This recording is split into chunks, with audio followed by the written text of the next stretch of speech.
right, everybody. Happy Friday. Happy International Women's Day. I hope you're all going to tune in to the awards later this afternoon. I have nothing at the top. Let's go to what's on your minds. Let me start where we left off yesterday on North Korea.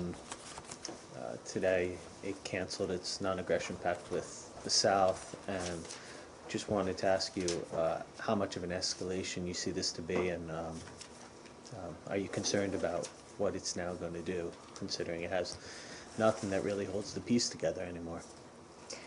Well, as you know, Brad, we spoke to this yesterday. This kind of provocative rhetoric, these kinds of actions are just not going to improve conditions for the North Korean people. They're not going to end the isolation. They're just going to increase tensions, and it's extremely regrettable, obviously. And have you had any talks with South Korea today? How are you assuaging your ally that this won't mean greater harm to them? We are obviously talking about this rhetoric in Seoul with the ROK. They obviously were pleased to hear the strong statements that we made yesterday, publicly and privately, about our commitment to defense. And, you know, obviously they share our view that this is just taking the DPRK in the wrong direction. But despite what North Korea announced today, you don't have any regrets over the sanctions package that you implemented yesterday, and you're not worried that they're going to use that as justification for any further bellicose action? On the contrary, if we don't, as an international community, meet these provocations firmly, then we're just giving license for the will of the UN Security Council to be flouted. We've got to be firm. When we say there are consequences, there have to be consequences, and there have to be consequences that directly impact those in the DPRK system who are taking the country in the wrong direction. Please. If we look back... James, welcome back. Thank you, and to you. Thank you.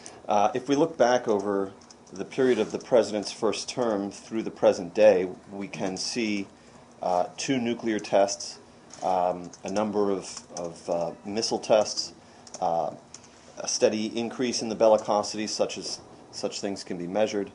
Might it not be fair to conclude that this administration has failed to develop any real new ideas for dealing with North Korea, and in fact that the record has shown a policy failure here?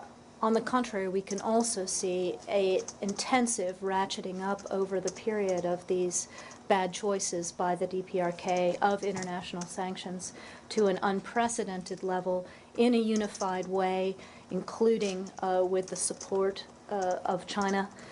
As you know, and as Ambassador Rice spoke to when UN Security Council Resolution 2094 was implemented earlier this week, these sanctions take us into new categories of pressure on the DPRK. It's obviously regrettable that the opportunities for improving their relationship with the international community, for coming clean about their nuclear program and improving the lives of their people, have not been taken up by the new leadership. We will continue to be open to change if they're ready to change, but we're also going to continue to increase the pressure if they don't make the right choice. But I asked about 2 things. One, I asked if this administration had developed any new ideas, and you talked about ratcheting up sanctions. Sanctions are obviously not a new idea where North Korea is concerned. And the second thing I asked about was the efficacy of the policy. And as you can see, your ratcheting up of sanctions with the allies has not produced the results you would have wished to see. And so if you would address those 2 things, 1, there haven't been any new ideas advanced, and number 2, the policy hasn't been very effective in producing the scenario you wanted to see, has it? Well, again, as I said, with this latest turn in the United Nations, we are now increasing the number of affected categories of society in the DPRK, particularly trying to go after those elites who may be encouraging this negative direction. I would note that we are sanctioning and making it more difficult for elites in the DPRK now to purchase luxury goods. We are working at capturing illicit revenues that might be moving around the world to enrich individuals in that society at the expense of the people. We are also expanding sanctions against anybody involved in ballistic missile technology, so not just named sanctions, but the entire industry. So obviously what we're trying to do is get their attention and have more people in the system appreciate that this course that they're taking their country down is not only bad for the North Korean people, it's also bad for the leadership. But so far, the sanctions haven't had the desired effect of curtailing the nuclear and the ballistic weapons programs. They've punished them, but they haven't done what you want them to do, which is reverse the programs, correct? As is clear to everybody, the DPRK has not yet made the right choice. But what we have been able to do is to work together to try to slow access to the technologies that they need, to dry up the money that they use. This is something that we're going to have to stay at, and we will. Please. When looking at the U.S. response for Korea and Iran, I mean, Iran is saying, I'm not building a bomb, but there is the toughest sanctions ever. Korea, DPRK, is saying, I'm going to bomb Washington, and there's not much.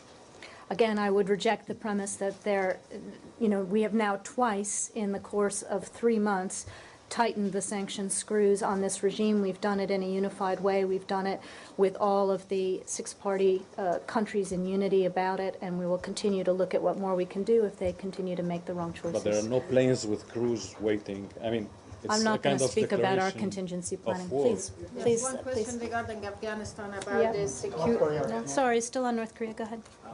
I need to It's do. kind of understood now that the sanctions are a means to slow the North Koreans' approach and their attempts to get the weapons that we want them not to have. But China is still providing a lot of aid, both monetarily, food, oil, all sorts of things like that. Isn't it time for this administration or this building to ratchet up pressure on China to cut back their aid to the North beyond just pressuring the Chinese to join in on the new round of sanctions? Well, again, as we've been saying for some time, we are working well with the Chinese. We would not have been able to make the advances we've made in terms of broadening sanctions, deepening sanctions, both with regard to UN Security Council 2087 or with regard to 2094 without the cooperation of the Chinese government. They, too, are seriously concerned about the choices that are being made in Pyongyang.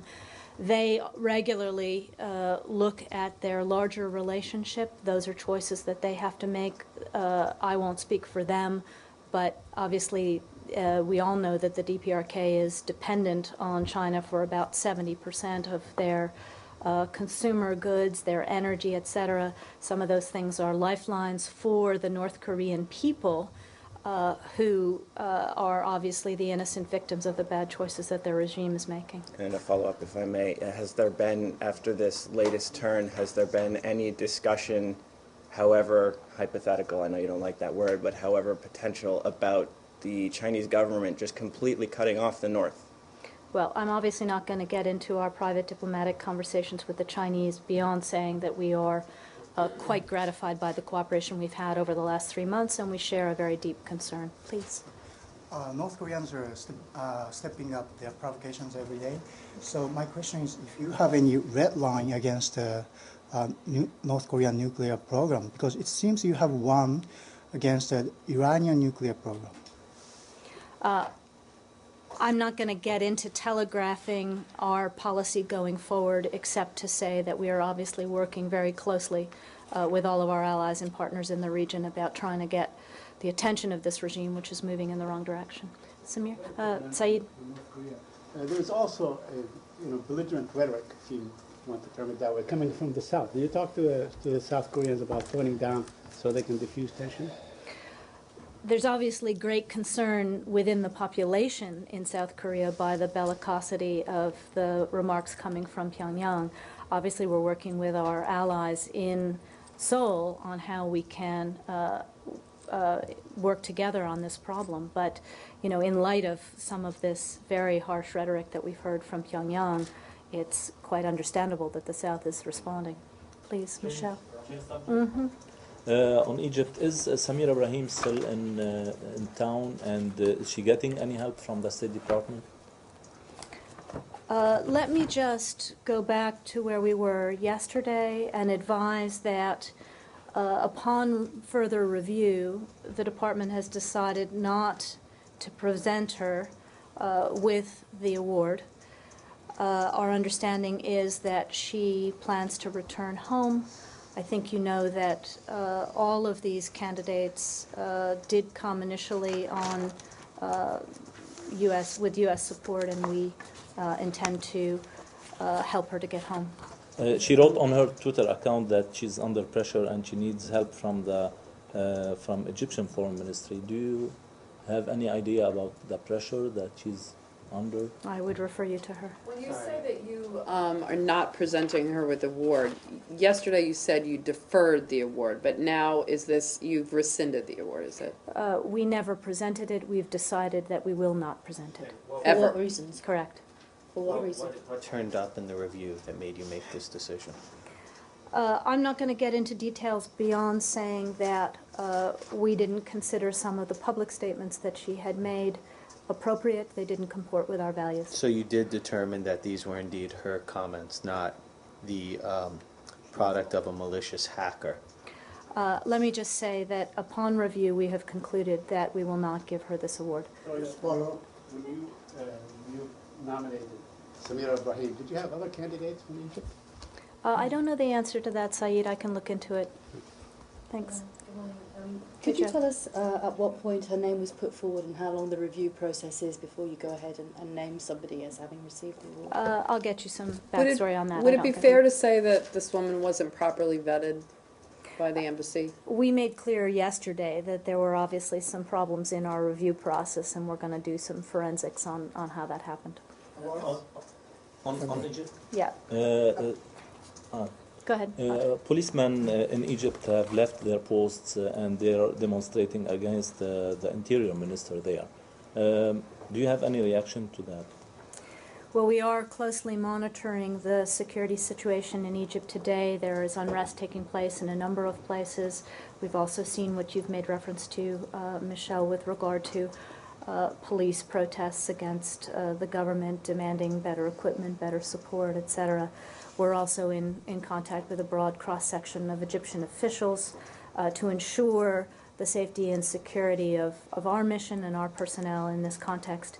You know where we've been on this. We are encouraging all Egyptians to exercise their right to free expression peacefully. We are also encouraging restraint on the behalf of the government and security forces as these protests go forward. Gael? Awards. Sorry, still on Egypt? Yeah. There's a congressional study RL 33003, that was done by Congress right before the Secretary of State made his trip to Egypt, that really draws a very bad, abysmal picture of the political situation, the economic situation. It also draws the conclusion that the Brotherhood is likely to stay in power for a long time to come. How do you, after his visit, what kind of conclusion or what kind of outcome did he perceive afterwards? Well, I think the Secretary spoke pretty clearly to our concerns as well as our hopes for Egypt in the statement that he issued at the conclusion of his visit. I would call your attention back to that, Saeed. It's really pretty comprehensive in terms of the economic reform required, the political reform required, the need for political consensus to move forward on both tracks of the need for justice, etc. Did he take a look at the study, because it was prepared in tandem with his visit, or I think our people are aware of the study, but I don't know whether there's been a thorough review. Joe? Can I ask on the award ceremony? The Tibetan lady, Tsering Wusur, I think, she's a poet and an author, has not been given a visa by the Chinese authorities to travel to Washington. Could you give us a comment on that, please? Well, as you know, there are a number of our awardees today who are not able to attend for various reasons. As you say, our Tibetan awardee, Tsering Wusur, was not granted a passport, so she wasn't able to travel. Our Syrian awardee is in hiding in fear for her safety. We also have our Vietnamese blogger is currently in jail. So this just speaks to the extreme difficulty of the conditions that these women confront and the courage that they've displayed in speaking out for the things that they think are right and for values in the context of the safety considerations. And are you worried at all that this the issue with the Miss Ibrahim will overshadow these very important awards that you're giving out today? Well, I think if you come to the ceremony this afternoon and see the First Lady and the Secretary speak to the courage of these women, you will certainly be impressed with each of them individually, and we fully expect that they will receive the recognition that they all deserve. And how much of an embarrassment is it for the State Department that you've had to rescind this award to Miss Ibrahim today? We obviously had to do what we considered right under the circumstances. It's unfortunate, but it was the right thing to do. Can I go back to the Tibetan woman? Did you intervene with the Chinese at all? Did you try to, plead the case to give this woman a passport? I don't know specifically what conversations we had with the Chinese, but they certainly knew that she was an awardee, that we would like to have her attend. This would not be the first time that a prominent Chinese dissident had been granted an international award and recognition and been unable to travel, as you know. James? Going back to the Secretary's dealings with President Morsi in Egypt, which you just referenced. In receiving these assurances from President Morsi that he would undertake certain reforms and outreach, and in thereafter making the determination that certain funds could be unlocked, was there any discussion? Was anything sought or anything provided in terms of a timetable for the reforms? Well, without going too deeply into our private diplomatic discussions, as James makes reference to, when the Secretary sat down with President Morsi, which he did for more than 2 hours, some of it in delegation, some of it one-on-one, the Secretary was able to talk to him about the concerns that he'd heard in the meetings the previous day from a broad cross-section of Egyptian society. By the time the Secretary came to the Morsi meeting, he had already seen, as you know, a broad cross-section of political opposition. He'd seen NGO representatives. He'd seen members of the business community. So the message was very much, there are concerns across society here. You need to reach out. You need both political consensus and economic consensus about the way forward. So that was the tenor of the conversation. As we made clear in the statement that the Secretary put forward, he did feel like he had enough assurance from President Morsi that he would take forward seriously both the economic reform agenda and the political reform agenda for the Secretary to give, as he put it, a good faith $190 million in budget support funds, but we also made clear that without those reforms it would be difficult to continue to support. But was there discussion as to timetable? They did discuss a general framework, but I'm not going to share it here. Please. Go back to that. Yeah. Now, just to follow up on Elisa's question, when these candidates are nominated, what kind of vetting, and how are they nominated and how are they vetted? We talked about this a little bit, Saeed. I would refer you to that, what we said yesterday about this. Go ahead. First of all, happy International Women's Day. Thank you. I was waiting for you to wish me that. I knew you would. Thank you. Madam, since the Indian gang raped girl Nirbhaya is also going to be awarded, and of course she is no more here. She was dead and during the gang rape, but I understand her parents will receive the award on her behalf. Some people in India are asking, mostly awards are given for bravery, somebody has done something extraordinary work or something. This is a shame on India actually for gang rape in India, and Indian government has not done anything and gang rapes are still going on. But at the same time, this girl is getting award today. What message you think U.S. is sending to India by awarding her gang rape award? Well, as you know, she became a national symbol and, in fact, an international symbol of the importance of confronting violence against women. And so it's in that context that we underscore that today. We've talked here before, as you know, Goyal, about the efforts that we have ongoing bilaterally in India and around the world to combat this kind of violence. And just to follow, don't you think that Malala, who stood against international terrorism and Taliban and Osama bin Laden, and she's still saying that she will continue to work for the education of girls and women in Pakistan around the globe, don't you think she should have been awarded and she should be recognized for her courage and still standing against the Taliban? Well, I think you know how much we admire Malala, her bravery in the face of adversity. I will say the following, which is that in consultation with her family, in the context of deciding on these awards, our understanding was that they preferred to focus on her recovery. And finally, I hope that U.S. will enforce the Indian government to go after those what's violence going on against the women on this day. Well, again, as I said, we have a number of bilateral programs that we work on in India to address these issues together with the Indian government. Thank you. Yep. I know this was addressed with Patrick Ventrell during the briefings that took place while we were traveling. But you're going to do it again. But I'm going to do it again All with the supposition that you might bring to the answering of the question certain experiences that Mr. Ventrell might not have had. And that has to do with the charges that Vali Nasr has put forward in his book, which is soon to be released, but a preview of which appeared in foreignpolicy.com, and in which he essentially charges that the White House almost systematically cut out the State Department from AFPAC policy while Richard Holbrooke was here working on that subject matter. And I just wonder if from your experiences, which are high level, you might be able to address that. With regard to the broad premise that you put forward, that the State Department was cut out of AFPAC policy, That Mr. Nasr has put forward in his book. I would reject that completely. I haven't read the book, so I don't want to comment further. Can you speak to the level of input that the State Department had in the first term on AFPAC policy? I don't want to go backwards, except to say that if you know Richard Holbrooke at all, you know that he was a formidable force in that job as he had been in all previous jobs. Michelle? Yeah.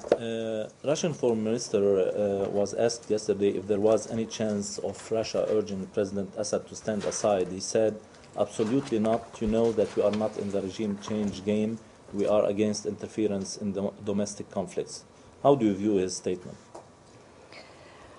Well, without commenting directly on what Foreign Minister Lavrov had to say, let me just repeat what the Secretary said to him when we met him in Berlin, and again in the phone call that they had yesterday, that we want to see Russia work with us, work with the international community on the transition to a different, better democratic future for Syria based on the Geneva Accords that we all agreed to at the end of June. We also very much hope that Russia will reconsider its continuing arms sales and support for the Assad regime. That would make a manifest difference in Assad's calculation, and we will continue to work with the Russians and urge them to move in that direction. Any outcomes from Deputy Burns' meeting with Bogdanov? Well, as you know, both Deputy Foreign Minister Bogdanov and Deputy Secretary Burns were in London for a conference on Yemen. So their meeting was a target of opportunity to talk about the full range of issues in the U.S.-Russian relationship. But obviously Syria came up, as it always does when they meet. It was a chance to follow up on the conversation that the Secretary and Foreign Minister Lavrov had and to continue to work at how we might be able to implement Geneva, but I wouldn't say that there were any breakthroughs in that meeting. Was there a 3Bs meeting? No. I mean, as I said, this was not a special trip to see Mr. Bogdanov. They were both at the Yemen meeting, so they had a bilateral. But we'll obviously await a decision by Mr. Brahimi when he thinks it would be helpful to have a 3Bs meeting. That hasn't happened yet. Yeah. The opposition are saying that they are postponing their trip to Washington. Could you tell us anything if you know about that? We did hear this from SOC President Al-Khatib when the Secretary saw him in Rome, that while he very much appreciated the invitation, he wanted to focus his energy now on strengthening the moderate opposition and continuing to make common cause with the moderate fighting force as well, and that he didn't want to make long trips right now. The invitation is open, and we obviously will do it when it makes sense for the SOC. Do you think he's waiting till after the Arab Summit meeting on the 26th and the 27th of this month? I can't speak to his timing, except that his focus was very much on strengthening his And finally, after the efforts. summit meeting, if they do give officially the seat of the Arab League seat of Syria to the opposition, will you follow suit and recognize the opposition as the legitimate representative of the Syrians?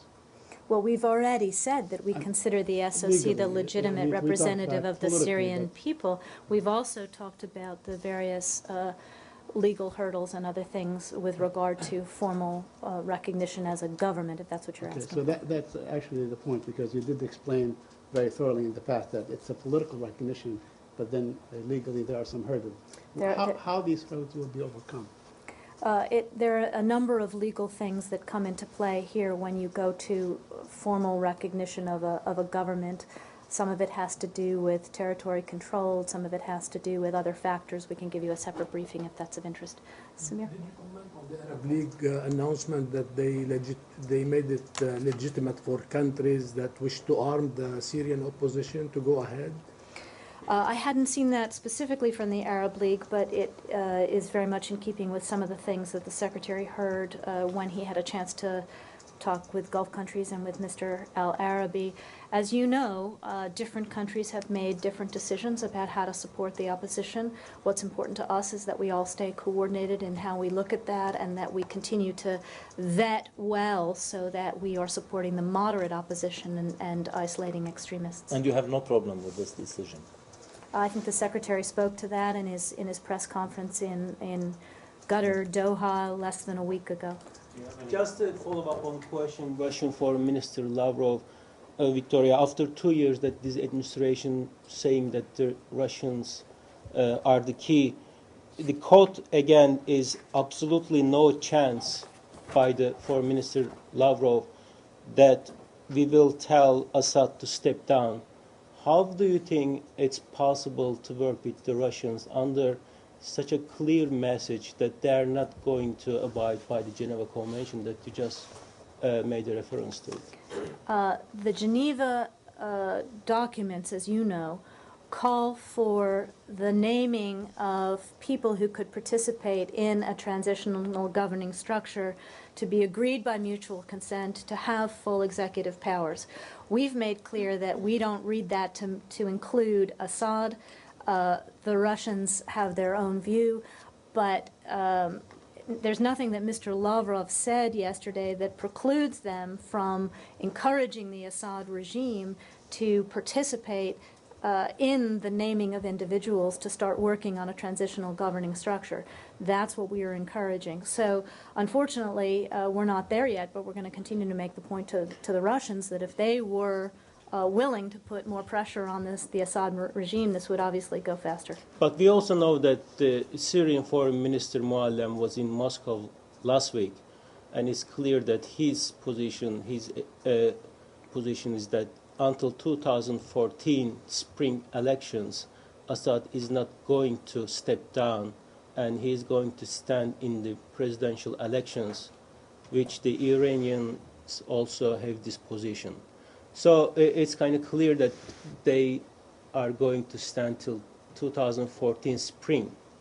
Well, as the Secretary made clear on every stop on his trip, what we've got to do in the international community, and what we've particularly got to do as friends of the Syrian people, is to change Assad's calculation, because he's got to go. That's the only way for this to move forward. Do you think this latest aid package that was announced by the Secretary Kerry is going to change these calculations? At the time, just yesterday, there were 4 Scud-type missiles again fired upon in the north of Syria from Damascus.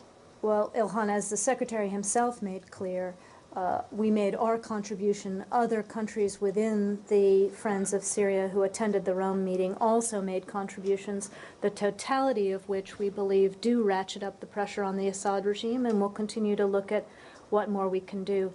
In that context, though, I do want to make a comment. Yesterday we talked about the fact that we have staff from UNDOF who are being held by rebel forces. We made clear that we condemn this holding of any UN staff in any way.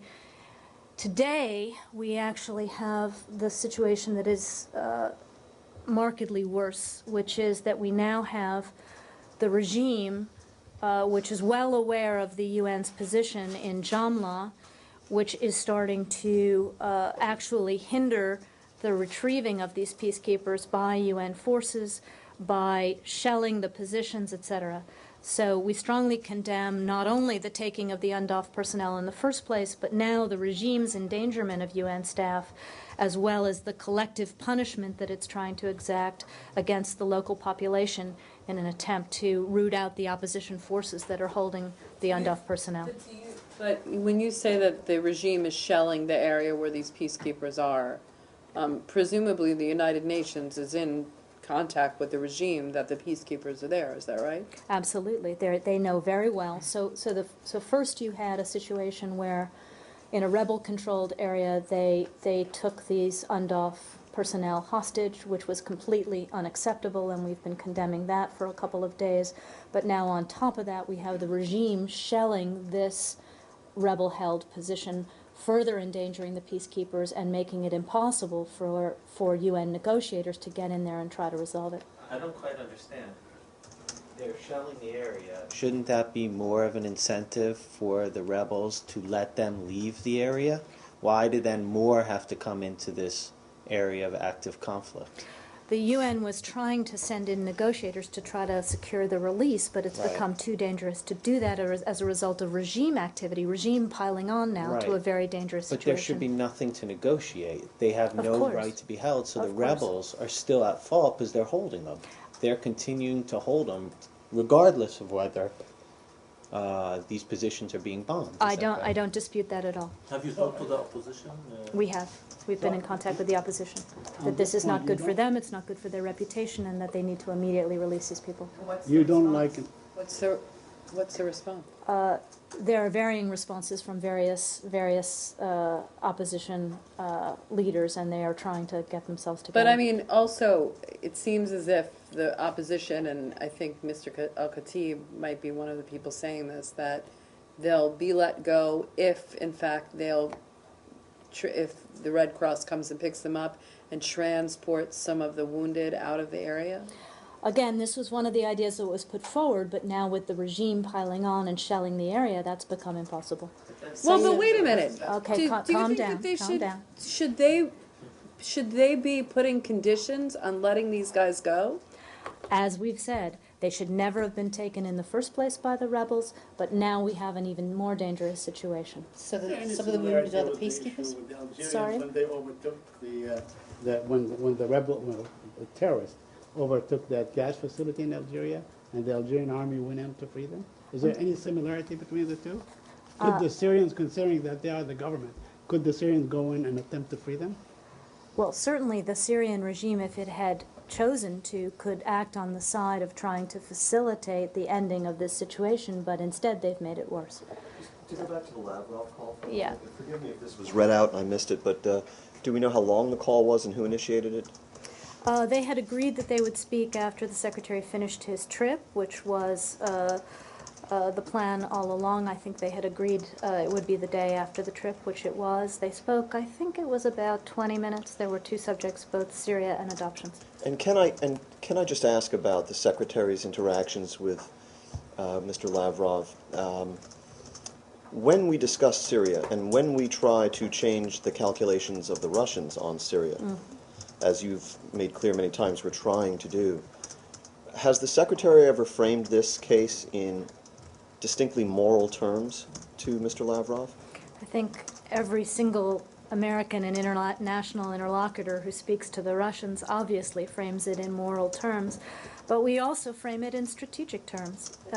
As the Secretary's made clear, the concern is that the longer this goes on, not only do we have inhuman levels of bloodshed, but we also have the risk that the only victorious parties in this are extremists of one side or another, whether it's Assad aided by Iran and Hezbollah, or whether it's extremists on the side of the opposition, which is why if you actually care about peace and security and unity in Syria, you ought to want to hasten the day that this is over.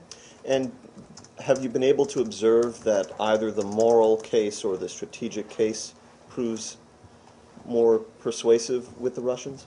I'm not going to get into Russian psychology on this one, James. That sounds like a question for them, but we will continue to make our strategic points. I asked about your observations. I'm not going to be giving observations with regard to Final one on Syria. Do you have an update on the all-out assault on homes that you kind of foresaw or predicted yesterday? I don't have an update on Homs. Let me get that for you. Thank you. Yeah. Just seeking clarification. There was mention of wounded among in the situation with the hostages, of the UN peacekeepers who protected hostages. I don't have anything on the specific status of the hostages, Joe. Okay. I don't think I. Sorry, one last thing on Syria. Yeah. Would you characterize the Secretary's statement in Doha as a major shift in policy that you no longer support not lethal aid, or not support not only non-lethal aid to the rebels? Let me clarify. Do you support lethal aid to the rebels now? Again, Saeed, we've been talking about this for a long time, which is that we've made a decision to provide non-lethal aid. The advance that we made in Rome was that we're now providing non-lethal assistance directly to the Syrian military council and to the fighters, but other countries have made a decision for some months now to provide lethal aid. What we've been trying to do through the group that met in Rome and in other meetings is to coordinate and to encourage and cooperate to ensure that those who are being supported on the lethal side are vetted fighters who are moderates in this fight. But since early on, you opposed supplying Syria with more arms. It's the last thing it needs to, Saeed, I don't think our position on this has changed in the last week. We've been talking ever since Secretary Clinton was in Istanbul last summer about our effort to coordinate with those who were arming. Scott in the back. Can I do one more on Syria? One more. We've been doing a lot of Syria today. Ilhan. During your Turkey visit, Foreign Minister Davutoğlu, during the press conference, mentioned humanitarian corridor, and then he said that the parties are going to discuss on it, but we haven't heard since. Have you discussed on this humanitarian corridor situation on northern Syria? If you did, what was your reaction or position on that? I understood Foreign Minister Davutoğlu to be speaking about the reality on the ground now, which is that much of the north of Syria is in opposition hands, it's in liberated hands, which enables us as friends of the Syrian people now to get our assistance in directly from the north, and that we de facto have that access now for humanitarian support, for non-lethal support of the kinds that we've been talking about, including direct support to local coordinating councils, including those in Aleppo and in the neighborhood that are starting to have elections, etc. now. So does it mean there is no need of extra humanitarian corridor or no-fly zone under the circumstances already de facto is created? Is this the understanding? Again, I think what Foreign Minister Davutoğlu was talking about was staying unified in the work that we do to support those liberated areas that already exist. So Turks didn't Scott, ask to create such a thing? I don't have anything further for you on the conversation that we had with Foreign Minister Davutoğlu. Scott? Mali, please. Yep. Newspaper editor in Mali was detained by security forces this week after reporting on what his publication alleged was a financial settlement package for Captain Sonogo, essentially to make him go away. Is the United States aware of any such financial settlement package for the coup leader? I can't speak to whether the reports that the Malian journalist put forward are accurate. What I can say is that we are obviously concerned by arrests of any journalists in Mali and about freedom of expression. You've spoken about the need for the elements of the military who are allied with Captain Sonogo to lower their involvement with the transitional government. Do you believe that that's happening? Well, as you know, we have been supportive of the European Union effort to get in now and start training the Malian military and to peel them off the coup plotters and to encourage them to support a democratic process, to support new elections, to break with Sanogo. So we're very much supportive of that process. It's going to take some time, I think. The French have announced that they will begin withdrawing their troops next month. Do you believe that the African force is in position to take up the slack? Well, as you know, AFISMA forces as well as Malian forces have been working well with the French. AFISMA forces continue to flow in. There are now some 6,200 troops from AFISMA nations in Mali beginning to backfill so that the French can meet their withdrawal timetables. When we were in Paris, the Secretary spoke quite extensively both with President Hollande and with Foreign Minister Fabius about ensuring that as the French withdraw, both Malian and AFISMA forces are ready, and I think there was very clear agreement that this has to be done in an orderly way so that the gains are maintained and that we have a secure and stable environment for the elections that we all want to see in July. Gayal? Yeah. Madam, are you following your U.S., I mean, as far as Pakistani Prime Minister's private visit to India, but on the sideline, Indian Foreign Minister and Prime Minister of Pakistan, they met. This was the first time they met after the border incident. This was already a month or two ago, was it not, Gayal?